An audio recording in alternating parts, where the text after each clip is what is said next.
আর mobile হসপিটালে স্বাগত জানাচ্ছি আরেকবার। আজকে নিয়ে আসলাম রিয়েলমি 9 প্রো প্লাস 5G। এই নতুন সেটটা, এই সেটটার সমস্যা হচ্ছে হঠাৎ করেই টাচ স্ক্রিন কাজ করছে না। তো অনেকেই ডিসপ্লে চেঞ্জ করছে, এটা ওটা করছে, আসলে মূলত যে সমস্যা সেটা অনেকেই বুঝতে পারছে না, সেটার উপরে আজকে আলোচনা করব। রিয়েলমি 9 প্রো প্লাস 5G নতুন সেট। তো এই সেটটার সমস্যা হচ্ছে টাচ স্ক্রিন কাজ করে না। টাচ স্ক্রিন কাজ না করলে অনেকে কম্বো কেটে মানে ডিসপ্লে চেঞ্জ করে মানে এটা ওটা করে আসলে সময় নষ্ট করছে। তো মূলত যে সমস্যাটা মেন জায়গা থেকে হচ্ছে সেই জায়গাটায় অনেকেই হাত দিচ্ছে না। তো যাই হোক, আমি সেই বিষয়টা নিয়ে আলোচনা করছি। তো দেখো, এই যে ডায়াগ্রামে কোথায় থেকে ফলটা হচ্ছে আমরা এখানে সরাসরি দেখাবো। তো প্রথমত তোমাদেরকে যে কাজটা করতে হবে সেটা প্রথমত আমাদেরকে অন্য একটা কম্বো লাগিয়ে দেখতে হবে, উপর দিয়ে ডিসপ্লে একটা কম্বো লাগিয়ে দেখে নিবে যে টাচ স্ক্রিনটা কাজ করছে কিনা। হ্যাঁ, তো যদি কাজ না করে তাহলে তো আমাদেরকে সার্কিটে যেতে হবে। সার্কিটে গিয়ে প্রথমত আমাদের যে টাচ স্ক্রিনের যে ট্র্যাকগুলো, সেই ট্র্যাকগুলোর আমাদের ঠিকঠাক ভোল্টেজগুলো ঠিকঠাক আসে কিনা সেই জিনিসটা আমাদেরকে চেক করতে হবে। তো সেই বিষয়টাই নিয়ে আলোচনা করব আজকে।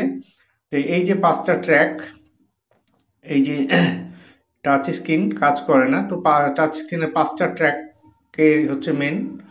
তো এই দেখো যেটা পাওয়ার আইসি, হ্যাঁ, পাওয়ার আইসি থেকে মেন ভোল্টেজটা আমাদের আসছে, দেখতে পাচ্ছ লাল ট্র্যাকটা দিয়ে পাওয়ার আইসি থেকে সরাসরি এই ট্র্যাক হয়ে আমাদের ভোল্টেজটা চলে আসছে। এই যে লাল ট্র্যাকটা তোমরা দেখতে পাচ্ছ, একটু মনোযোগ সহকারে দেখবে।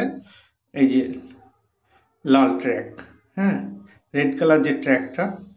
আচ্ছা, যা হোক, তারপরে আর 4টা যে লাইন আছে সেই 4টা লাইন আসছে সিপিইউ থেকে। এই যে সিপিইউ, এই যে দেখতে পাচ্ছ সিপিইউ, সিপিইউ থেকে আর 4টা লাইন আসছে। তার মূলত 5টা লাইন। হ্যাঁ, 5টা লাইন আমাদের টাচ স্ক্রিনে কাজ করে থাকে। তো এখানে সিপিইউ থেকে আসছে 4টা, আর পাওয়ার আইসি থেকে একটা আসছে। হ্যাঁ, তো পাওয়ার আইসি থেকে মেন ভোল্টেজটা আসে, আর কমান্ডিং যে সিগন্যালগুলো সেই সিগন্যালগুলো আসে আমাদের সিপিইউ থেকে। তো যাই হোক, পুরো বোর্ডটা আমি এখানে নিয়ে নিয়েছি। দেখো ডায়াগ্রামটা একটু ভালো করে ফলো করো, তাহলে বুঝতে পারবে যে কোথায় থেকে ফলটা হচ্ছে। হ্যাঁ, তাহলে প্রথমত যেই কাজগুলো আমাদেরকে দেখে করতে হবে সেটা হচ্ছে যে আমাদের প্রবলেমটা দেখতে হবে যে কোথায় থেকে হচ্ছে। হ্যাঁ, ফলটা কোথায়, এটাকে আগে ফাইন্ড করতে হবে আমাদেরকে।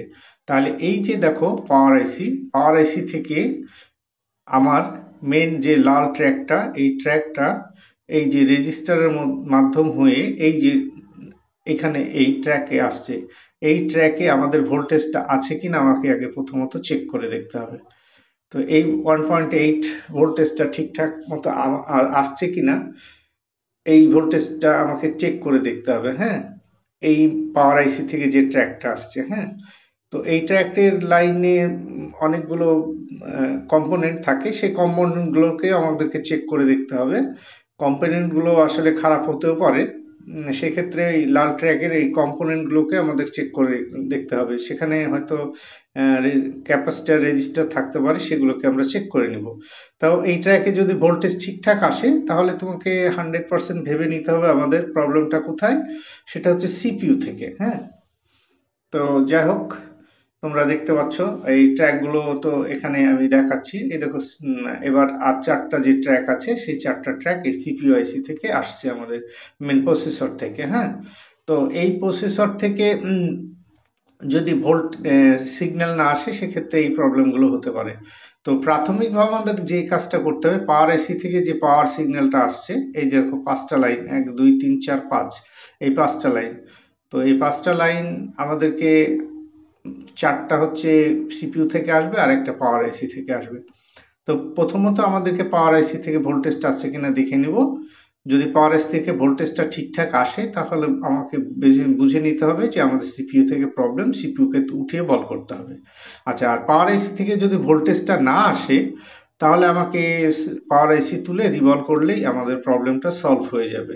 আসলে এখানে মূলত কাজ হচ্ছে দুটো। সেটা হচ্ছে পাওয়ার আইসির যে প্রথম মেন ভোল্টেজের যে আসছে সেটা যদি না আসে আমরা পাওয়ার আইসি রিভলভ করব। আর যদি সেখানে পাওয়ার আইসি থেকে যে ট্র্যাকে যে ভোল্টেজটা যদি আসে